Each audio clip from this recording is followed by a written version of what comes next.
Hello. Yes, good evening, madam. Am I audible? Evening, sir. Hello. Yes, sir, you are audible.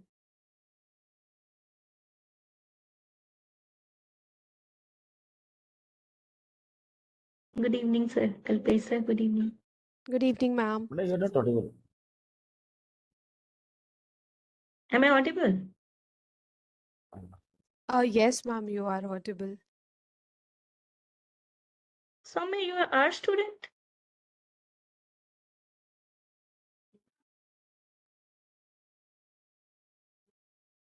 Am I audible, Kalpesh, sir? Ma'am, your voice was a bit lagging. Yes, audible. Thank you. Thank Now you. it's fine. Oh.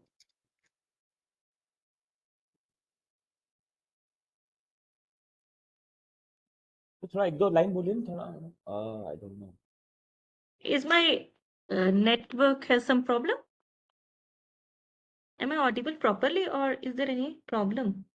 Ma'am, you are perfectly audible now. But sir is asking, अभी right? ठीक है yes yes Ma'am, it's fine now. No थोड़ा it was lagging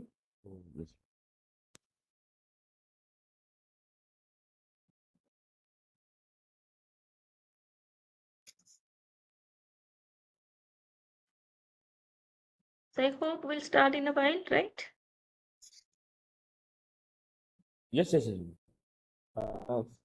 check your PPT other things so you are Dr. Hardik Parekh from GNLU he is there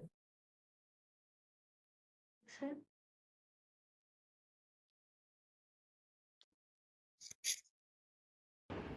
Good evening, madam. Welcome. Thank you so much, sir. Happy to have you. We'll wait Same for a here. few more minutes so that participants may join. Today is a festival day, so we are a little bit concerned how many of them will join. Okay, no problem. Kalpesh sir, which of the connection should be made host? host Which you have which unmuted? are speaking to audio yeah The one which you have unmuted, right? I am making you host so that you can take care.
good evening participant thank you very much for joining we'll be starting in a couple of minutes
Yes, Sangeeta, shall we start?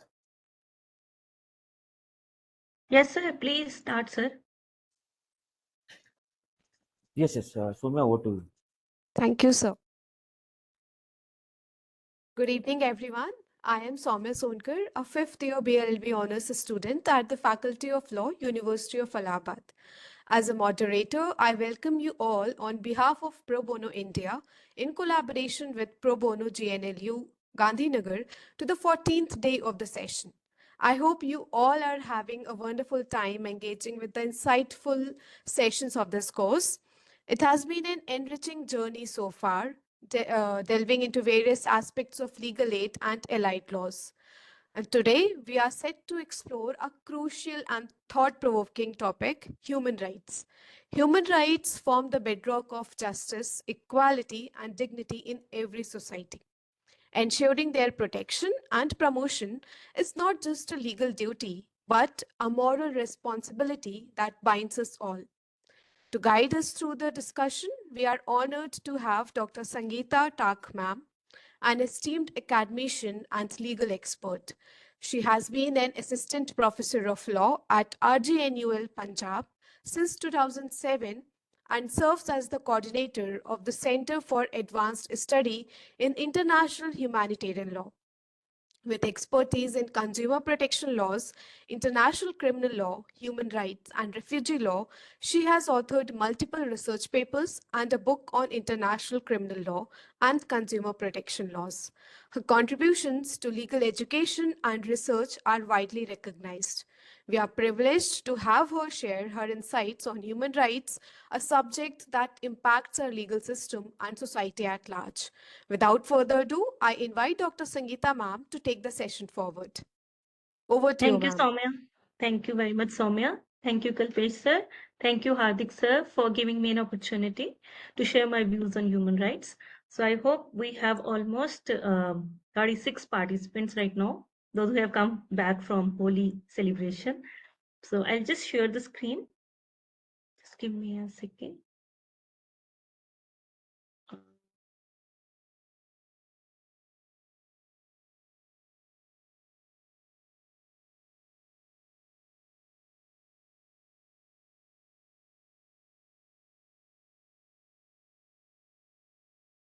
Is my PPT visible?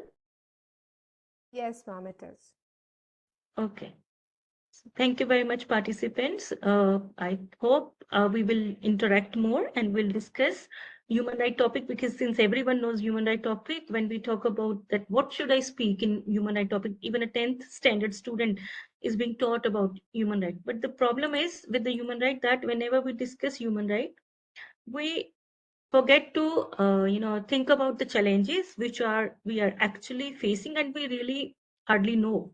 And one thing, I'll start with the note that many student people who come to the court and they do not know about the free legal aid. So when they come and they appear and then the judge asks, "Do you know?" and they say that we don't know, and that is also one of the right they have. But when we start with the human rights, I'll start with the ancient to the contemporary as well as to the future challenges. So this would be the methodology I'll be using while delivering this deliberation. So what is human right? As we all know, human right is a right which is available to every human being because he or she is a human being. And these rights are also enshrined in our constitution, since we are a human being and our rights are protected from cradle to grave. So I'll be discussing at the end of my discussion that yes, we know that cradle, we know that everyone is having a right, even unborn is having a right. But what about when a person is dead? Do we protect those rights? Because that is also a human right under the Constitution of India.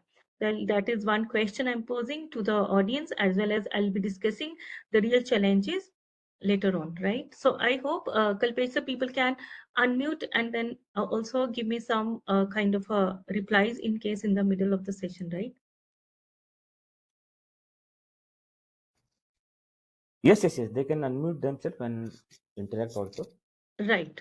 So when we talk about development of human rights, so I have started thinking, what was the development? Then I reached long back when, it was a time in India when religion was considered to be a law.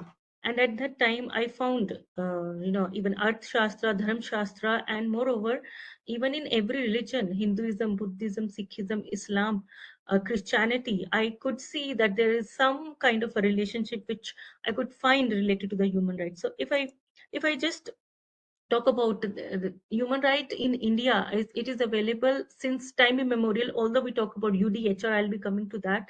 UDHR, then International Covenant on Civil Political Rights and other things. But that is a thing which we have adopted, and we say that on the basis of that we have an HRC, we have an Act of National Human Rights Commission. But let us, if we discuss about our epics like Ramayana, Mahabharata, and Vedas, Smritis, I think we have some kind of a connection. So one or two a clue I would be giving, but I would like to listen to the audience also.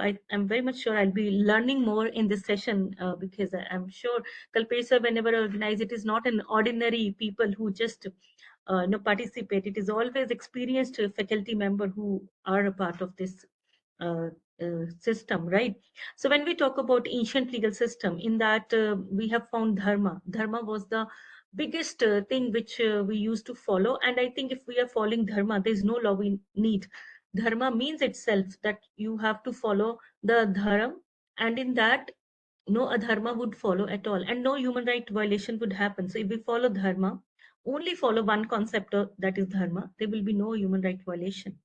So can anyone give me any example where in Ramayana we can see there was the dharma which was followed by the kings, which is also available in our human rights as well, which is also human right, which is given under the Universal Declaration by codification. That is the thing, but it has been practiced in Ramayana long back.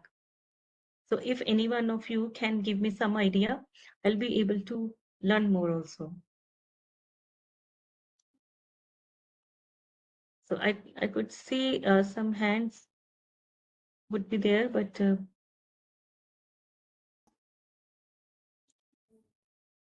Okay, participant, any response from your side, your thought, anything?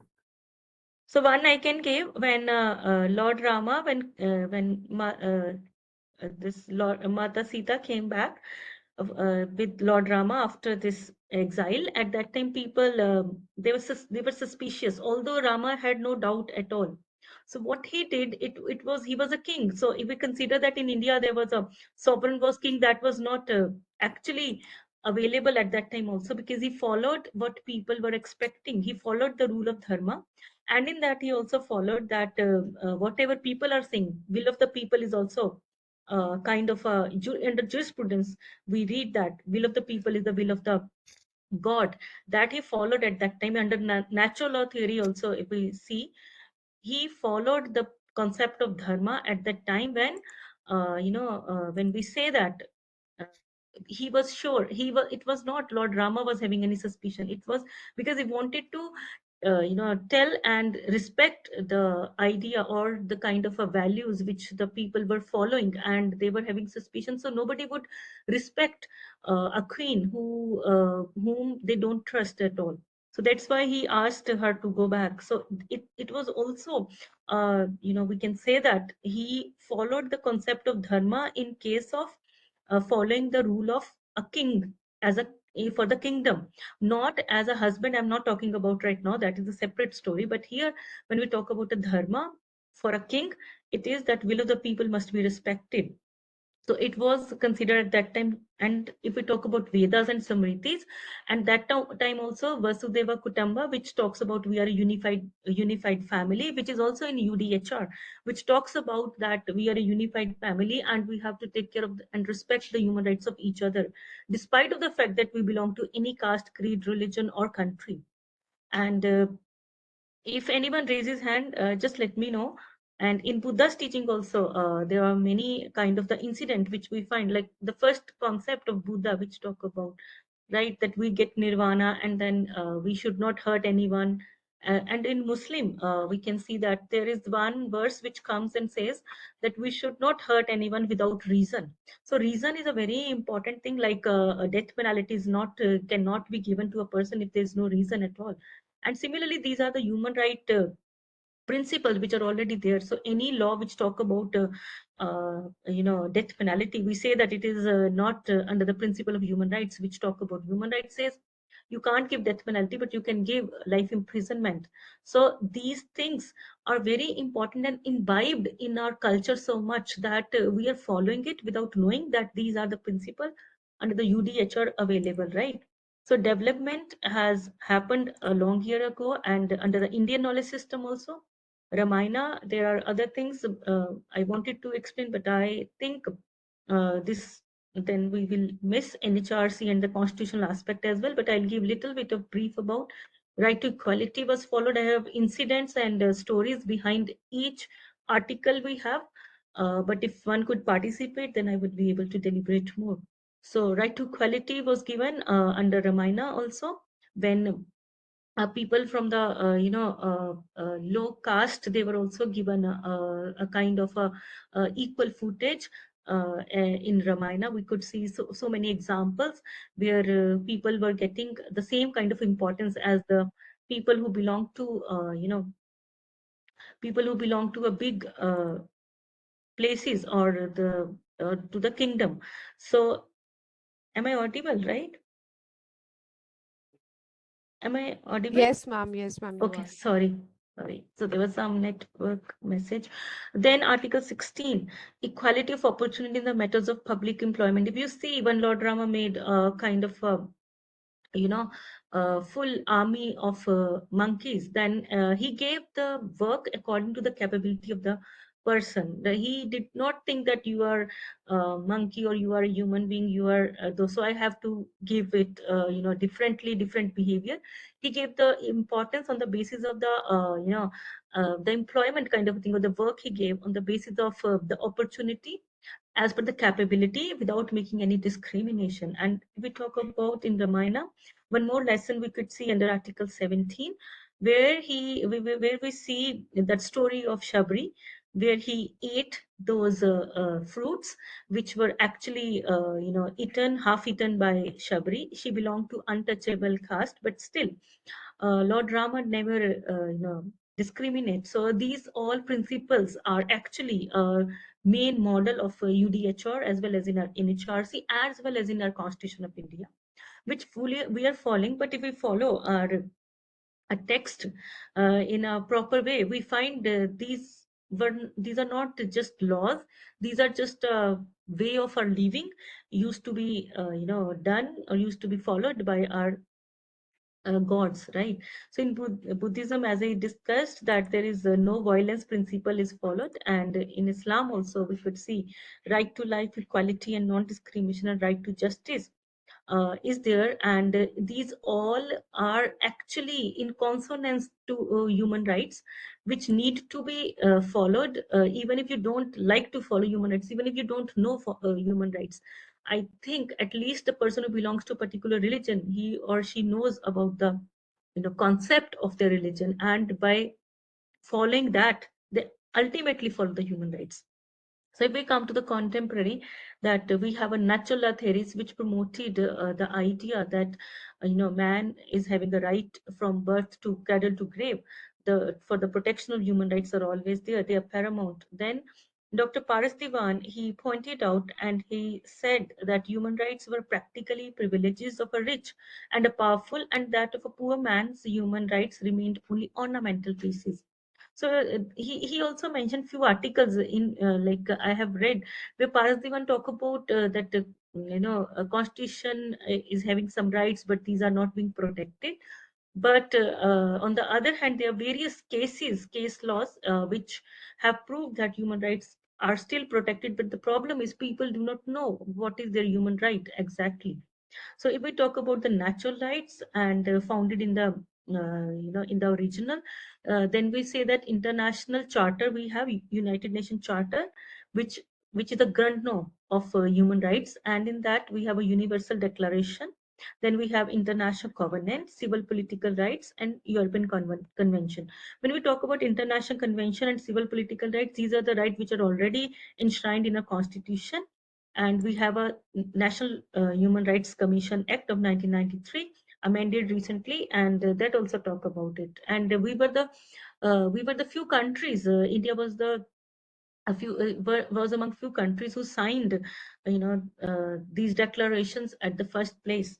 So evolution of human rights, when we talk about in our constitution, then it talk about UDHR says it is essential if man is not to be compelled to have recourse as the last resort to rebellion against tyranny and oppression, that human rights should be protected by the rule of law. And if we talk about the rule of law, in the jurisprudence in India we have, it is much more vast than any other country, where the human rights have been protected just to protect the rule of law.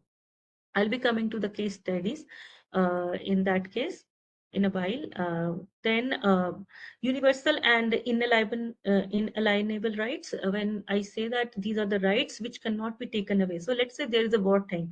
So few rights are fundamental rights are some of the times are suspended, but human rights can never be suspended. Even if someone is a prisoner of war, is captured by the opposite army, still his or her human rights will be protected.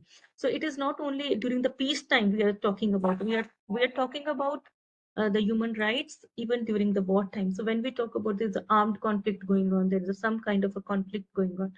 The most important things has to be seen that human rights as a human being, that is a dignity of a person, can never be suspended at all.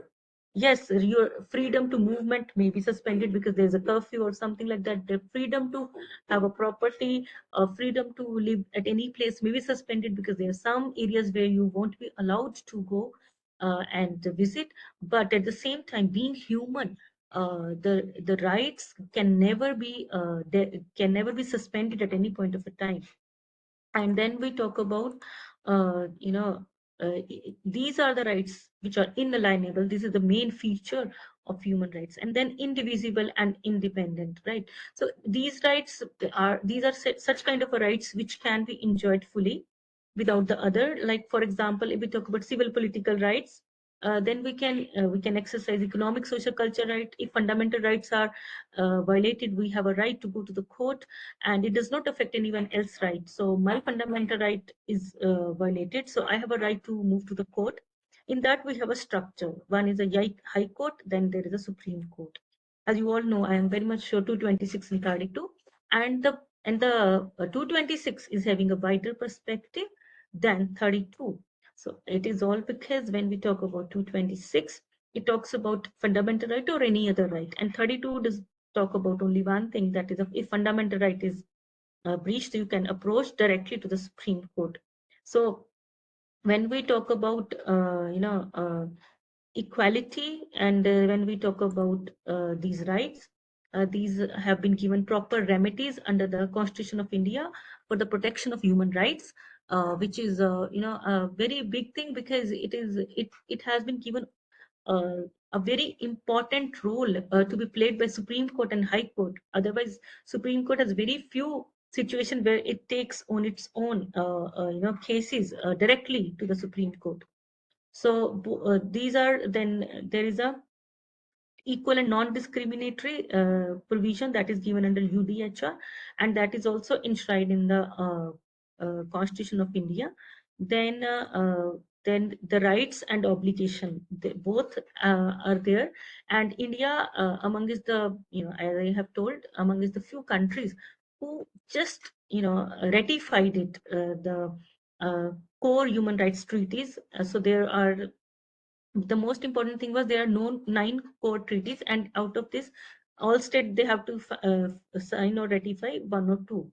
So 80% of the state they have already ratified 4, and India is among those countries who have ratified more than 5. So this also shows India's a willingness to go for and to protect human rights and to implement the protection of human rights.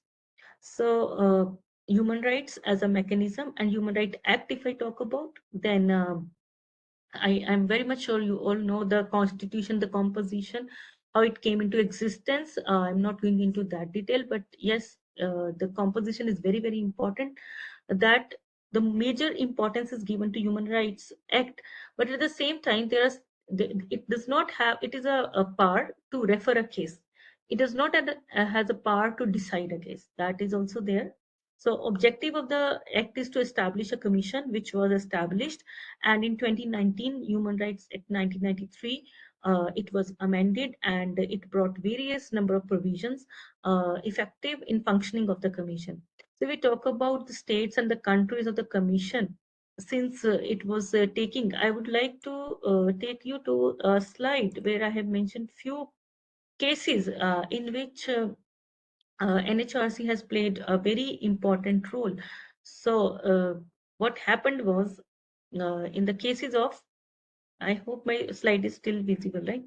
So when we talk about Gujarat riots, when Gujarat riots happened, at that time, the most important thing was that the something was happening in the state, and at the same time nobody was looking into what is happening, or no one was even looking into the different direction. As NHRC, it took suo moto cognizance, because the media reports were coming again and again, and they said that there was some unearthing of mass grave in a village of Panchamahal district in Gujarat, which happened. And the commission asked the state to give me the report. And then it was found that there were incidences of communal violence. They were reported, and in 2002, and 3,000 people belonging to minority Muslim community, they were killed and destroyed. So Gujarat state government and its police could not take, or did not take, whatever is the reason, but the problem was the appropriate measures and to prevent violence uh, was to be uh, taken care of. But at that time, NHRC, when took the cognizance, that point of a time, the question came, can NHRC take a suo moto cognizance? Because that was the first time when it took a cognizance on the basis of the news reports which were coming up. So NHRC took it, and it was actually appreciated that NHRC has a right to take suo moto action in the gross violation of human rights. And there was an inquiry which happened, and the state government also took measure to restore peace in Gujarat. And the second incident which happened in the cases of, yes, I could see now many people were writing about Quran, and I'm sorry I did not see these messages, or maybe they're writing just now. I'm not sure, but I could see it just now. I'll get back, sir, to all of you. I'll discuss few case studies, and then when NHRC was discussing, there was one Punjab mass cremation case came into existence, which was also taken up by NHRC. And in that case, the most important thing was the compensation for the first time. 1.75 lakh was given to.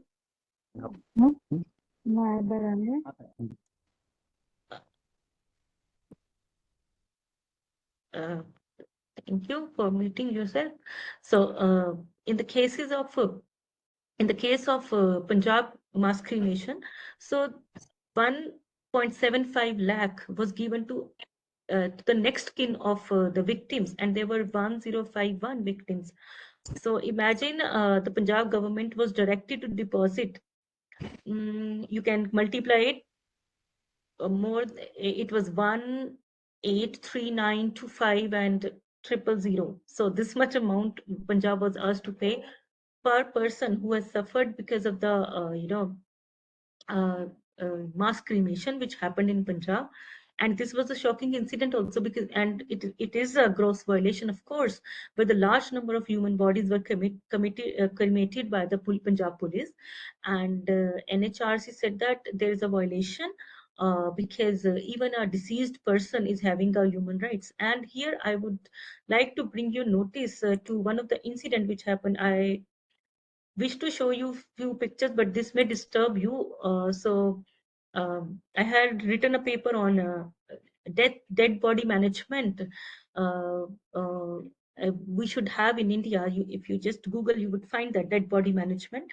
In that, this I wrote at that time of the COVID, when there was a mass report. The reports were coming from Unnao district in Uttar Pradesh. The bodies used to be seen floating in Ganga River, very in a casual way, we could see that actually when we try to do a research over there, and then we find that people are used to it. But they said that in Ganga River, people do such kind of a cremation because this is our custom, ritual, and there were some other kind of a beliefs that if snake bite happens, we do not bury, we just, sand burial, or we just throw the bodies. And if sand burial is there, imagine it is near to the Ganga River, imagine. And then when Ganga comes and then sand is just blown away, then it is only the dead body also.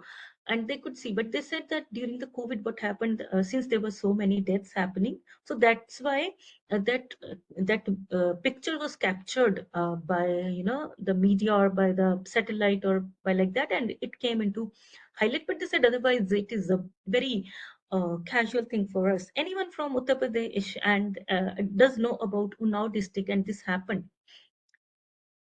Anyone from Uttar Pradesh?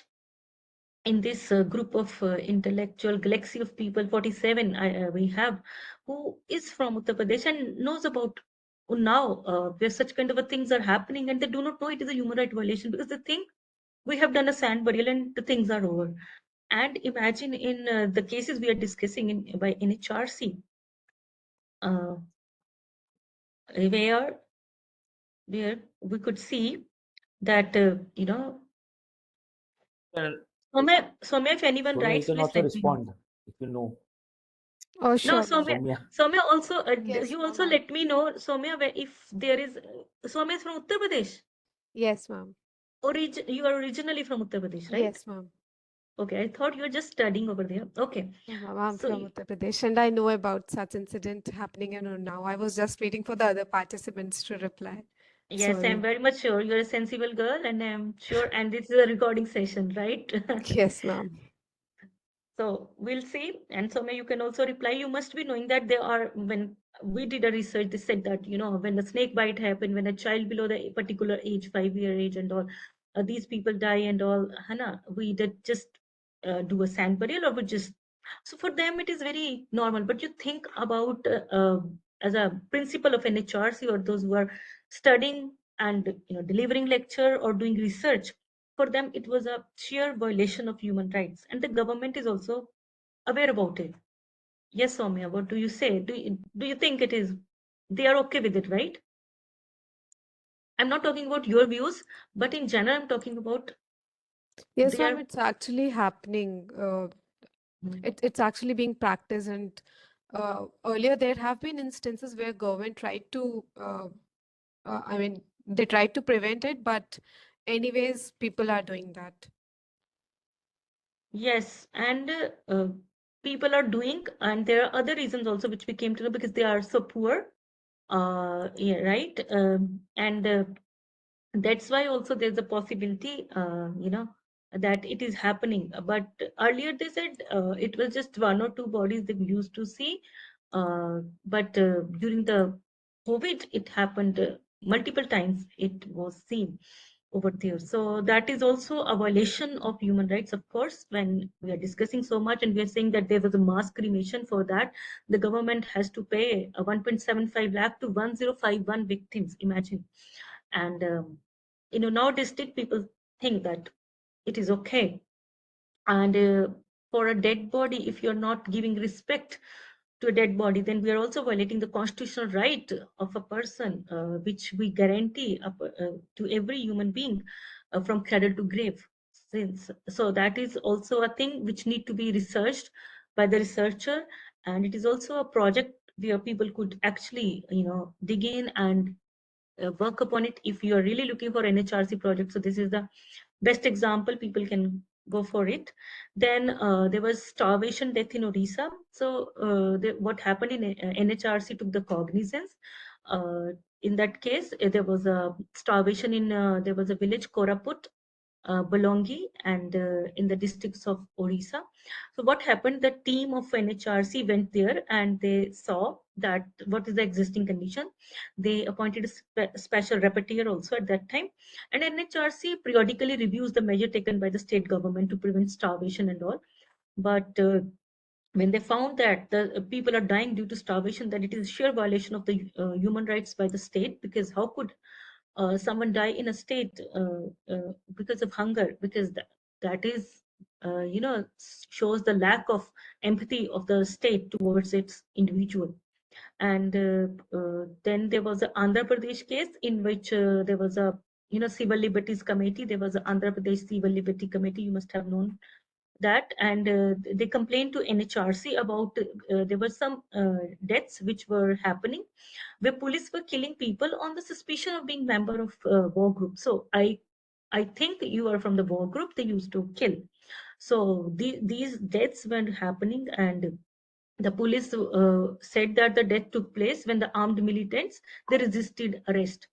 So it was seen at that time that there was a kind of a justification that they were resisting, we were arresting, and that's why we shoot them. But Andhra Pradesh Civil Liberty Committee insisted that they were extrajudicial killings, and they were unjustified. And NHRC dig into this thing, and they found that 285 incidents had happened where there was extrajudicial killing. And NHRC also inquired into 6 cases involving the death of people where the guidelines were given. And for the first time in India, they actually detailed procedure and all in respect to encounter death was given in 1997 because of this, because there was no difference between extrajudicial killings happening, because it was only the police who could give such kind of a reply. And then NHRC said that if deaths are happening without reason, then state is responsible. And death due to silicosis, this is also a problem in Rajasthan as well nowadays. If anyone is from Rajasthan, they must be knowing.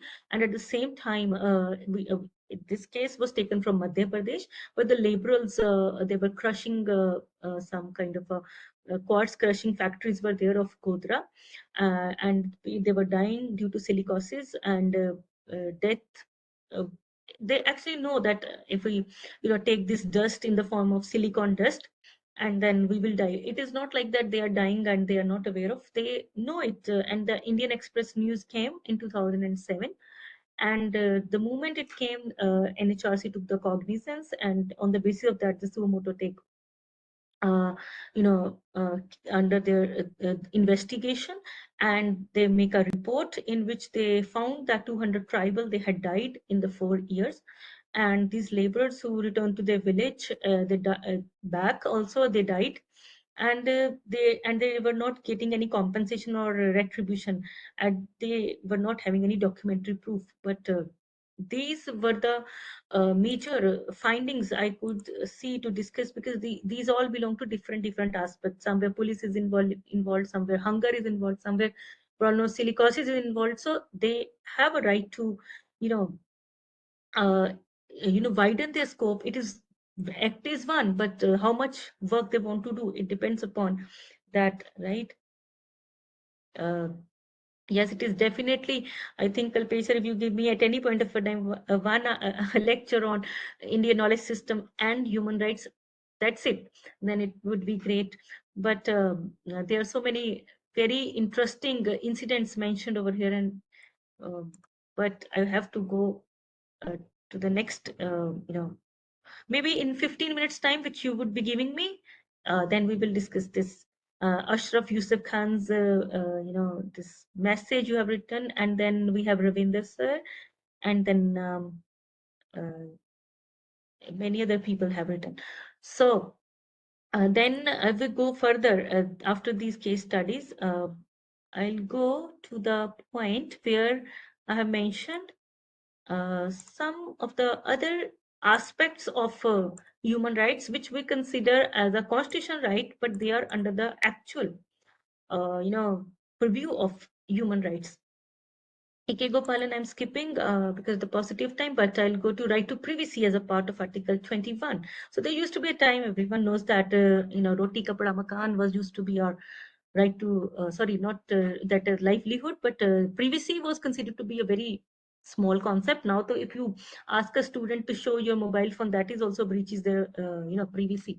So privacy has taken a very big shape, but students themselves, or the children or the people, the giving their name, address, everything to Zomato and all that does not harm their privacy. The moment you ask them for some legal purposes, it harms their privacy. So privacy has a very, very dicey concept which is used by an individual according to their choice, and it is the choice of a person when you want to, consider it privacy or not to consider it privacy. So initially, if we talk about in 1963, I'll go to that place where the Kharak Singh case came in under the Uttar Pradesh, and Supreme Court refused to allow the right to privacy as a part of Article 21. I'm talking about 1963. And then the in case of petitioner's name was recorded in a history sheet or maintained by police on the basis of acquisition, like I mentioned, and the movement of petitioner was under surveillance. So at that time, privacy was having a different kind of a you know situation. But Justice Iyengar at that time, speaking to the majority, he said that under Regulation 236 of Uttar Pradesh Police Regulation, domiciliary visits as violative of Article 21 of the Constitution, as administrative regulations were not backed by authority of any legislation, and they rejected rest of the challenge to be above referred regulations. So Justice said about something which was at that time authorizing that domiciliary visit is a violative, but before that, if you are a prisoner, then their rights, talking about the privacy right in 1963, was never considered to be you know never even thought by any uh, judge at all. So he said that the right to privacy is not a right guaranteed under a constitution, and therefore attempt to ascertain the movement of an individual, which is not merely a manner in which privacy is invaded, is not an infringement of a fundamental right as guaranteed by Part 3. So he, majority judgment, he said that the particular thing, as I have quoted, I have not added anything. These are the wordings of Justice Iyengar. Then 1991, if I talk about state of Maharashtra and another, the police officer was dismissed on the ground that he had visited the hutment of one Banubi on the night of 13th November. So what happened was he said that the woman is of and that is an unchaste woman. So what is the problem, right? So they imagine in the mind of a police, the kind of a situation is that if I'm visiting a person who, the lady who is character wise or unchaste or something kind of a business she's doing, so even I have a right to. Then the court, I am very much sure everyone is know. And for the first time, although Justice Amity, he said that even if someone is of a a very uh, uh, uh, unchaste woman, you have a doubt or it is there, it is true, even if that she may be of a easy virtue, but you can't enter, you can't behave like she does not have a human right, so privacy right. So privacy rights are available to her as a human being according to her profession. That is a separate thing. So he made a very good demarcation at that time to understand which ordinary person at that point of a time, or even a mindset of a person, like imagine the police is thinking if she is doing a kind of a profession, then I also have a right to invade. Then what is her privacy at all when she is doing, she's an unchaste woman or something like that. But imagine Justice Emily, through judgment, make it very very clear that she's a woman, and it is very important that every woman must be given a right to privacy. No one can invade to her privacy, and that was the time when privacy right was taken a different direction, which was all earlier there, right? So then the compensatory justice, it was again, I will say that out of blue.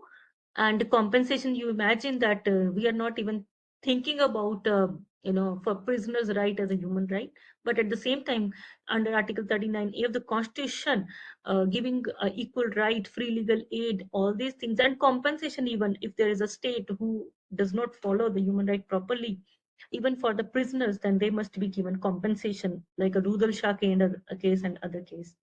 And right to clean environment, which came in 85, MC Mehta's case. There are many other cases when for the first time we imagined that there is a possibility.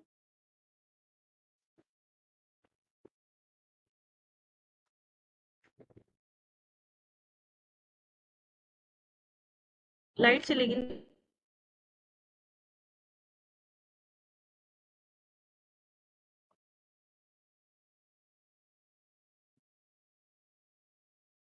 Am I audible? Yes, ma'am, you are. You may Sorry, continue. sorry, I'm sorry. There is some issue with the electro, like that. Sculpture, please let me know because we have a heavy rain which is coming over here. So because of that, I am suspecting there might be. Sure, Yeah, ma'am. Okay. So right to clean environment was one of the thing which actually diverted us to consider or that environment is for us, and we are the kings. We can use the environment the way we can because we are human being. And then also there is some verse in Guru Granth Sahib, if someone has read that, there is a verse in Japji Sahib which says Chinti te kunchar asthula, and Gurbani talks about that. And then it says, even if you are an ant, or you are an elephant, or you are a human being, everyone is having one role to play. So that gives a kind of a thing to imagine that we reached in 1985, and if we go back to a religious text, clean environment was imbibed over there, and they have given equal importance to a honeybee, to a human being, to a fish, to a ant, and to an elephant. It is mentioned in Guruvani, and the same verse I have from the different religion, I have found that it is also there. Right. So when we talk about right to clean environment, from the text, from the from this law, we have arrived in 1985 when the Doon Valley case came and all. But if we talk about our Indian system, I think we were following it, and we are the follower of it since time immemorial, which need to be appreciated by the Western countries also, because our culture is much more rich than these laws have been framed and to be understood. They are, like we understood, you know, so late. But if we talk about these laws and all, these were there since time immemorial. So when this Doon Valley case came, and that also for the first time, the importance of environment was considered. MC Mehta case, I'm not Taj Trapezium case, Oleum gas leak case, and there are n number of cases when MC Mehta actually became so important for all of us, and everyone in India knows about MC Mehta, those who are doing study on environment, that he made a contribution for the environment. And first of all, the basic thing was that we have a right to clean environment, but we forgot we have a duty to make it or keep it clean. Similarly, if I again take an example of Prayagraj, like so many people, they went there, and again, uh, the ball is in with you, right? This girl, I forgot your name, Sonkar, right? So Yes, ma'am. then again, you must have witnessed that how many people they came and they made your sangam so dirty. So we forget to understand that if you are believing your culture and then you making that place dirty, then how would you get moksha or get anything? And how much time it will take to clean that place? It is again a challenge. So people thinking it is our last time in this world to take a dip in holy water, but making dirty was not, it should not have been their prerogative. Now you ask, we did not do, but something has happened. Because of that, the reports are saying that the water became so dirty, and it caused a lot of inconvenience to the local people.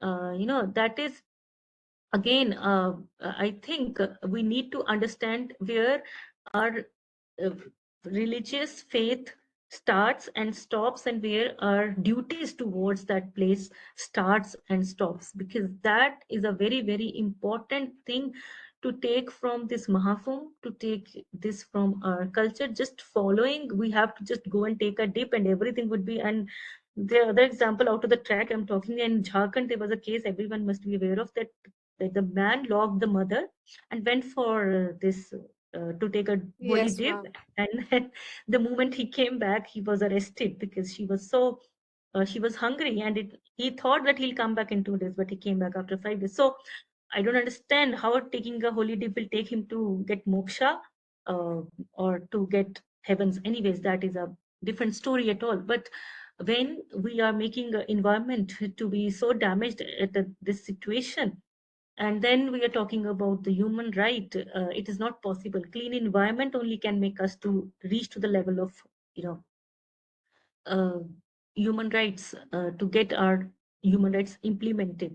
So this was the era when, you know, we were talking about, in which, you know, there were some kind of a revolution was happening, and we were looking that, okay, it has also become one of our human rights, it has also become one of our human rights. But however, it wasn't human rights which was coming to us or we have to implement. It was already there, which we were not practicing, and we were following the law blindly without knowing the spirit of the law. And this is how, you know, we have reached to the situation where human rights were our culture at one point of a time, and human rights became, you know, we waited so long for human rights to be considered as, to be decided, discussed, and to newspaper to tell us that these are our human rights. So I think this was one aspect I have discussed, that is human rights, how human rights came into existence, Indian culture and human rights, and few case studies, which I'm very much sure you all must have been aware of. But now I'll discuss the other aspect. But before that, if there is anything, any question related to it, I'll take that, and then I'll go Sorry for further. interruption, but the PPT is not visible. I have just closed the PPT Okay, okay, ma'am. Ma'am, I because I want to can't see share. otherwise. Okay, ma'am. Yes. Ma'am, I Okay. want to share one thing. I visited Sangam area 2 days back, and the area is so dirty. It is all dirty all around, and there are no police officers or no workmen there who can clean that. Now, of Prayagraj is such that it's, and especially the Sangam area, it is to such an extent that that it needs a whole clean drive uh, to be followed. When the Mahakumbh was going on, all the forces, all the sweepers and everyone, all the persons, they were on their footsteps that to ensure that everything is top notch. But now when it is over, the condition of the city has got so much worse. Yes, you're absolutely right, Soumya. So Yes, ma'am. that is the main thing. And this Sangam would happen after a few years somewhere else. So Nasik or somewhere it would happen. And the same thing would again be encountered. So what precaution, like when we talk about Shri Ravi Shankar 1008, so when he was having this shiver near to Yamuna, if you remember that case, he was fined heavily for it did not, that shiver did not actually complete it. So he just had this shiver that tomorrow there will be a meditation or something would happen. And there was a this National Green Tribunal. They said that no, since you have done that, you have damaged Yamuna, so you have to pay a compensation, and that did not happen at all. So when we are so active, super active in some situation, and on the other hand, we see that we don't bother at all what is happening. So I think that is also a case when there is a parties of interest, there's a conflict, like when do you want to make someone liable and not to make someone liable, right? Yes, Kunal Upadhyay very rightly said. Kunal, please share what you want to say.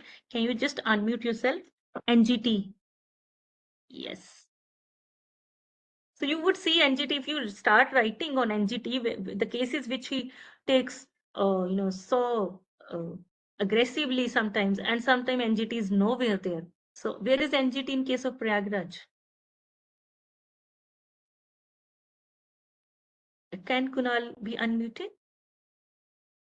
Kunal Upadhyay.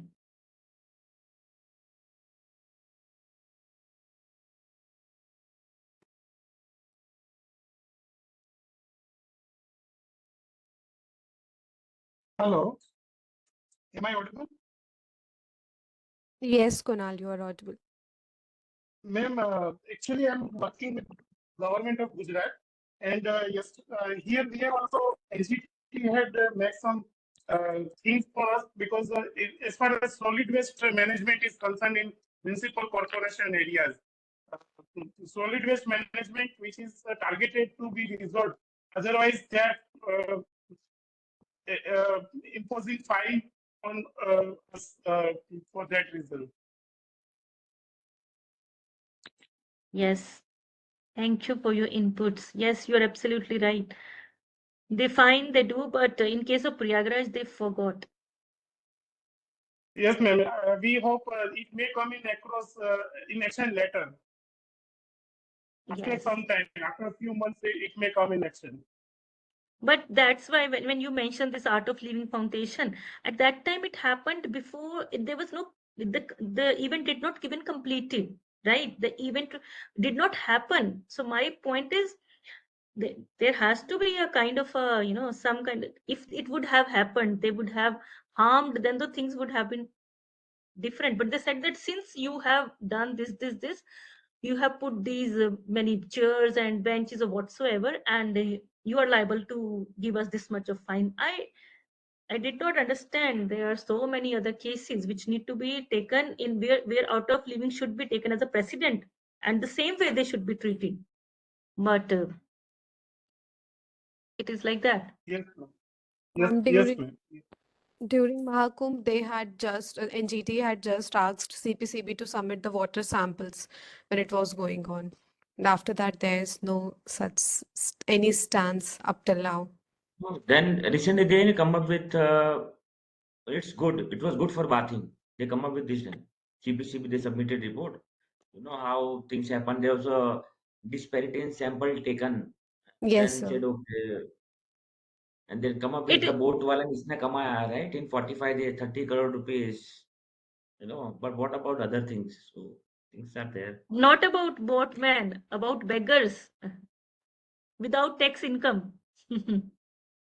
So, okay, I just want to listen to this Ashraf Yusuf Khan said. So he was also talking about law is the king, and then he also talked about right to justice in Quran. So can Ashraf Yusuf Khan sir can unmute, and then after that, Ravindra sir.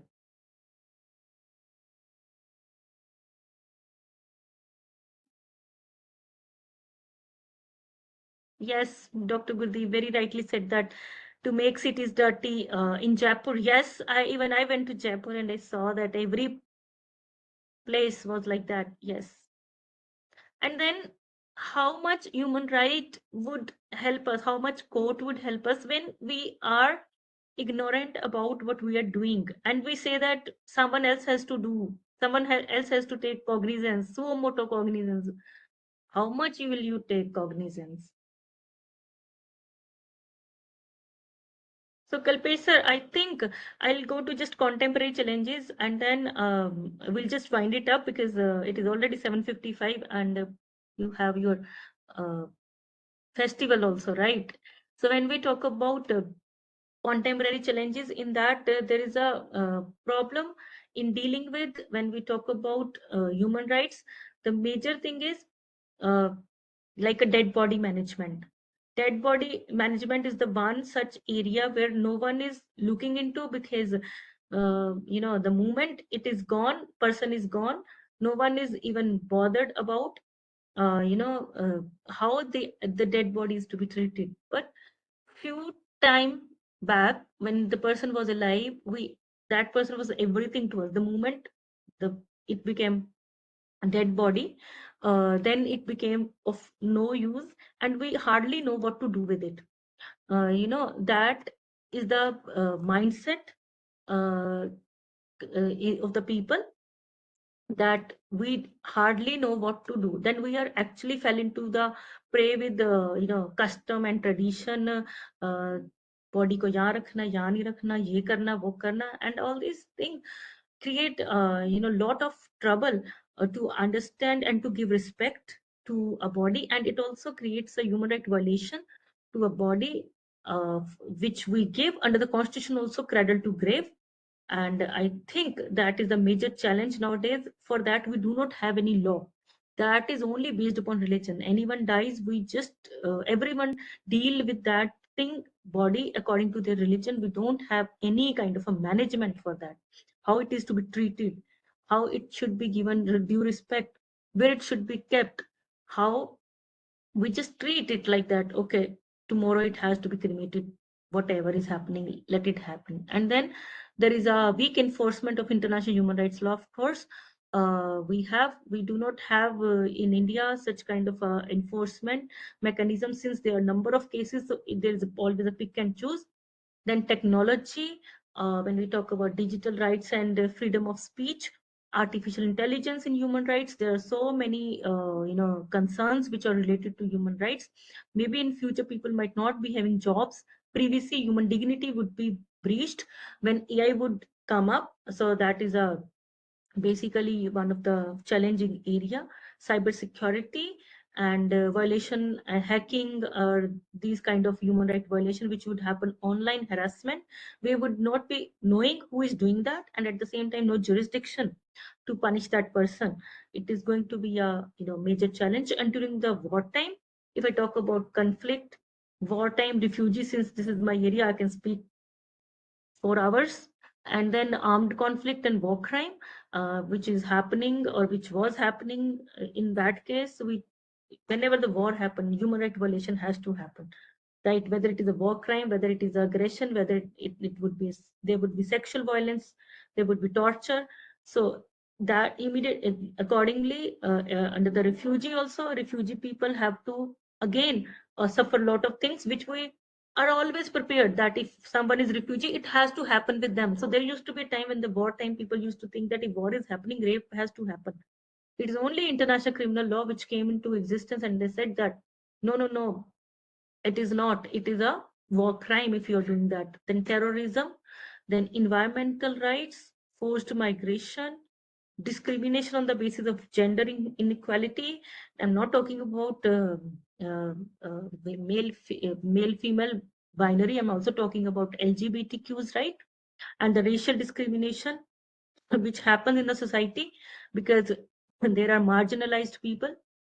Then labor rights, the human right violation of gig workers, which we don't have any law. Human rights violation of in the healthcare sector, disparities, the kind of a different kind of a treatment given to the different category of people. Yes, of course, it violates the human rights too. And freedom of expression, surveillance. There are so many things in which we actually did not explore even. These are the challenges. And at the same time, we think that we are in 2025 and we have achieved, we have reached to the moon, and but still we have not even reached to the level where the human rights is understood by us in a proper way. We do not know what is our human rights, and we do not even bother to know, I think, sometimes. So that's all from my side. It is 8 p.m. exact. So I would invite people to bring the questions. Thank you very much. The floor is now open for questions. If you have any queries, please feel free to ask. You may either unmute yourself or drop your questions in the chat box. We'll take them one by one.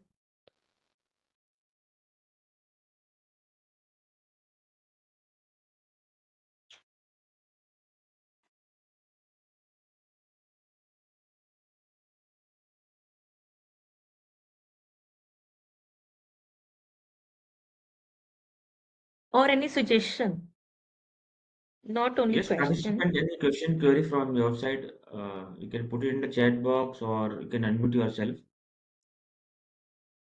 So we have 10 minutes for discussion.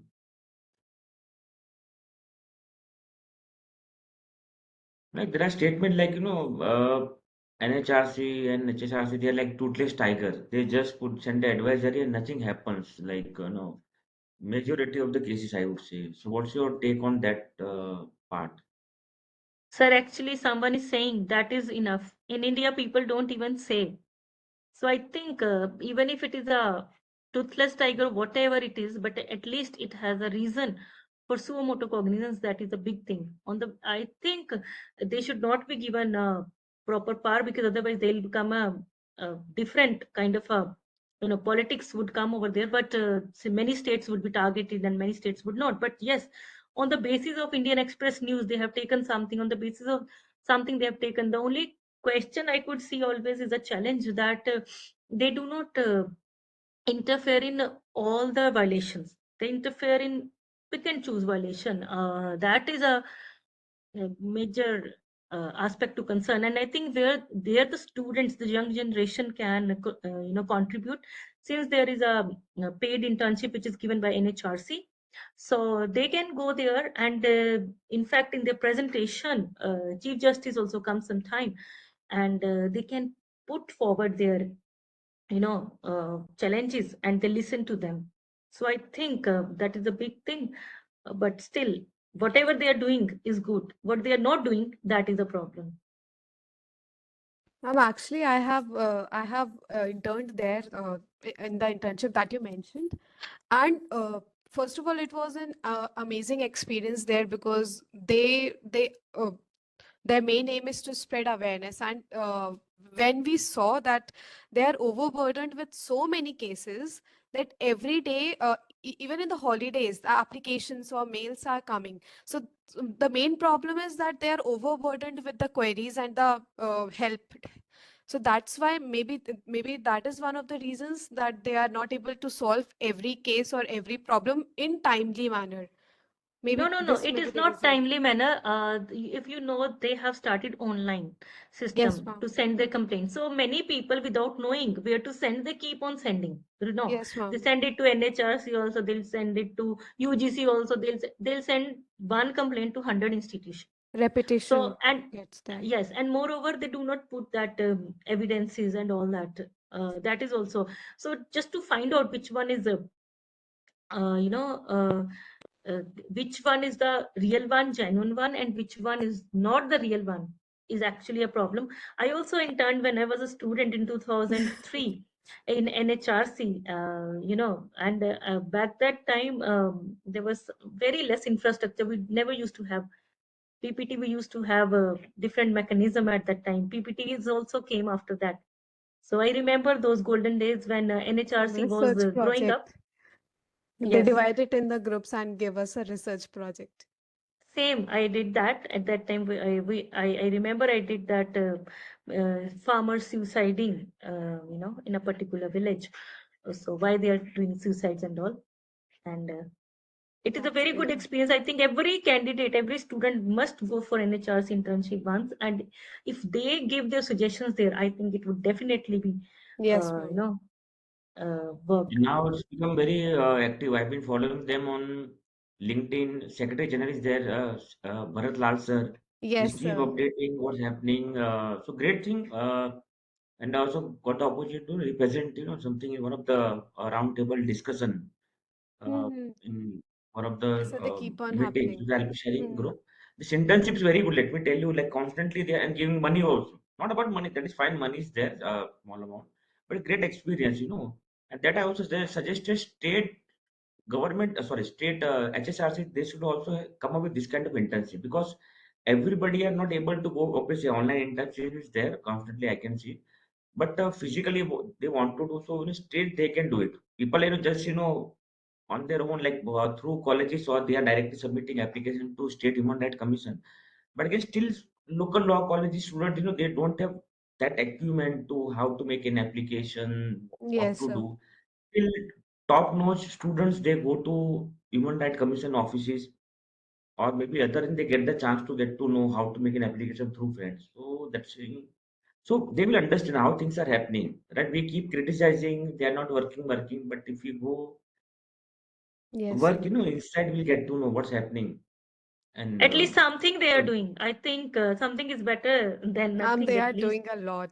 They are doing a lot, actually. But no one writes for the working of NHRC. Everyone writes about NHRC is not working, but NHRC, you Criticism. see, yes, they have a limited scope, limited. They have their full-time researchers also, Yes, and ma'am. they are doing research as well. But at the same time, there is a lot of pressure upon NHRC not to do certain things. So that is also there. Ma'am, we there's a have, couple of Okay, so questions in the we chat have box. yes, ma'am, we have two questions in yes. the chat box. Okay, so I can read myself. So there is a question by Dr. Gurdeep Singh. So I hope sir is also doctorate and must be a renowned professor somewhere. So the provisions of international human rights are being fully implemented. So the question is so diplomatically correct. Fully implemented, I don't know, but the way I have given you example, which no one could have taken a cognizance, even in Punjab for that matter, like mass burial, which is considered okay. If the state has told us to do, we will do. Who will tell us we are wrong? That has been told that you are wrong. So that is, I think, the biggest thing. And moreover, if I talk about the Child Right Convention, it is much more, implemented in that way, because related to child right, we are very, very vigilant. In India, I think, if we talk about civil political right, to a certain extent, yes, fundamental rights are being implemented to that extent because people are aware of it nowadays, and you have a right to approach human rights. But fully implemented, I don't think anything can be fully implemented at any point of a time. That is not even possible in developed nation at all. But yes, it would be. If we remain hopeful, one day it would be very much, I'm sure. Thank you so much, Singam Sethi Ramarauji. Your question is, what is the best remedial option? RTI, PLI, another format of writ to challenge a human rights violation. RTI is not a remedial option, I think. PLI, you mean public,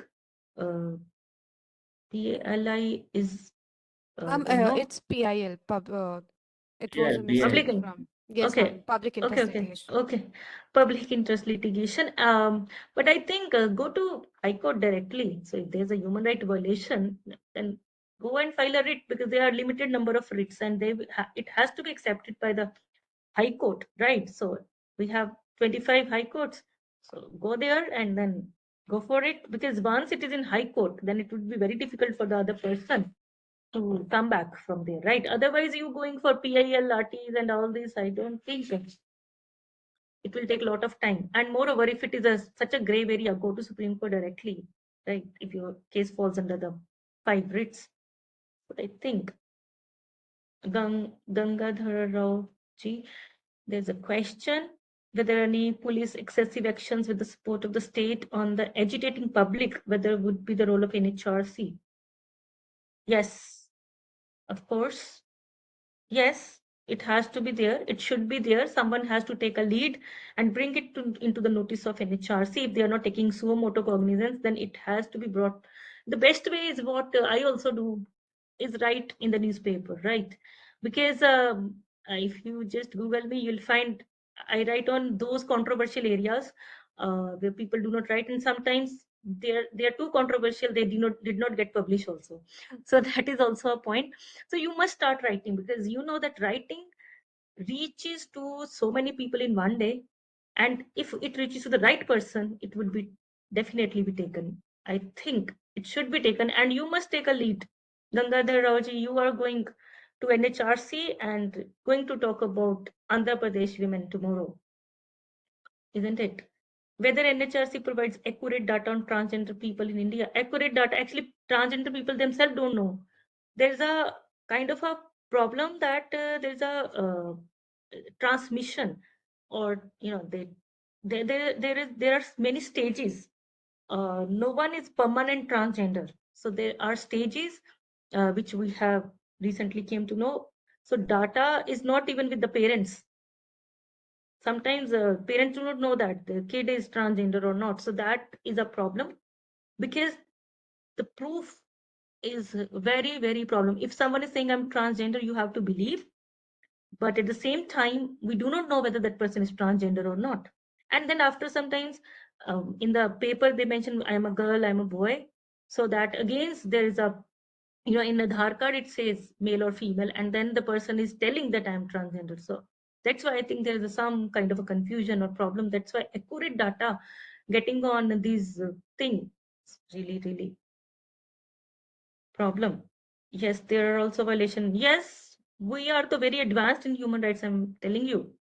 But USA, UK, there is a violation, and that violation that is happening there, I don't think there is any recourse also for that, because they are educated people after knowing they are doing. In our case, the people are not aware, so it's happening. We can still forgive them, but they would, after knowing doing it, what does that mean? Yes, you are absolutely right.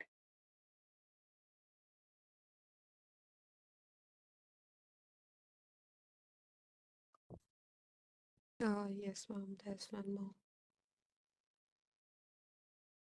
Okay, this will be last question from Dr. Gurdeep, and then we close. You can unmute, sir. Dr. Gurdeep can be unmuted, like, to understand, right? Sometimes the question can be understood in a better way when someone speaks, isn't it?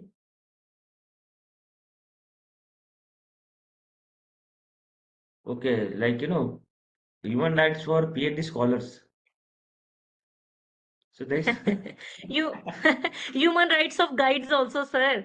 I have yes, yes, scholars. yes. We are guide. We know. Please share, madam, your experience being the guide. No. Sometimes I feel like I should write the thesis for my candidate so that I should get one seat vacant. People don't do work, but still, yes, you are absolutely right. No one should violate, despite of the fact whether one is a guide or a scholar. I think when we talk about this coercion and influence, it is both ways. It is both ways, sir. Yes, yes, you might have an experience because you might be guiding somebody, and then, or you must be a candidate, you must have felt that it is both ways. So when I say that a 2-year-old kid can do coercion or not, or undue influence or not, so answer is yes or no both, but answer is yes, because the kid start crying, you have to buy a lollipop for him or her, right? So it is just 2-year-old. So same thing here also, the way you have said research scholar while doing PhD. I think Kalpesh sir can tell you better way. Kalpesh sir, you share your experience. I will not share it at this platform. Okay, ma'am. Thank you. Thank you very much. Thank you, sir.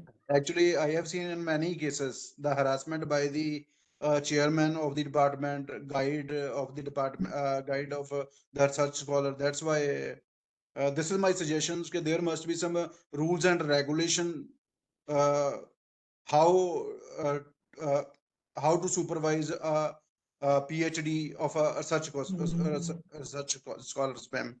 Now, Yes, sir, now, you're the things are absolutely right. coming up. Like, Uh, grievance, like UGC have asked to have a student grievance redressal cell. yeah, So sir. so it's a good initiative because earlier, like you can making complaint to HOD and then dean, director, VC, provost, and then because obviously we start from bottom, right? We directly won't go to very top. But again, it's very great initiative because things they also notice and they come up with this. They mandated to have a student grievance redressal cell. And then recently, I don't want to name my teacher, who is a judge, right, for almost 2 decades, doing second PhD, right? And then I don't name institution also, guide not responding, nothing happening, and then she also asked me, Kalpesh, kya karna chahiye, what to do? Then madam, make a complaint because it came to make a complaint to VC. So then the relation will deteriorate. So with the guide, those things are. But ultimately, few days back, she sent a letter to guide CC to vice chancellor also, dean also, because again, like this happens. Like who have done already PhD or doing this happens. Like a reasonable thing will happen, but certain time not responding also, it kind of harassment because we also have to complete in time. So good initiative, I would say, from UGC. Under that things can happen, or maybe for Yes, separate thing for research scholars may come up in future also, like UGC keep coming. So with this we yes. will end the session, I would say, and then thank you.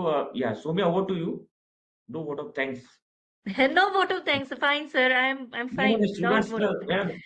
we have students like they're managing sessions from first year student, she's in final year, so they also learn how to handle session. Over to you. Oh, thank you, sir. It looks like ma'am has addressed all the queries. Thank you to everyone for your active participation. Now, as we conclude this session, I would like to extend my heartfelt gratitude to Dr. Sangeeta ma'am for sharing her valuable knowledge and expertise with us today. Ma'am, your words have given us a deeper perspective on the role of human rights in ensuring justice and equality.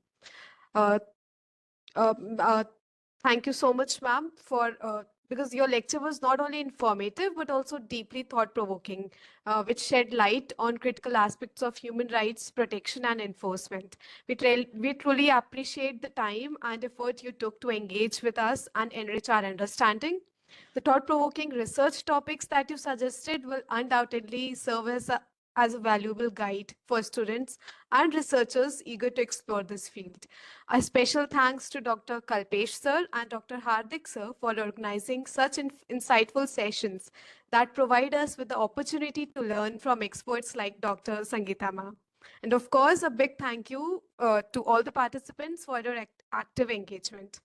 Thank you, ma'am. Good night. Thank you. Thank you, Soumya. Thank you, Kalpesh sir. Thank you, Thank Hardik you. sir. Thank you, everyone. Thank you, ma'am.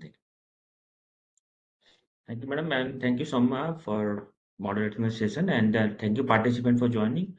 So see you tomorrow. We have couple of sessions are there, and then we'll close the program. So thank you very Okay, sir. much. Thank you, sir.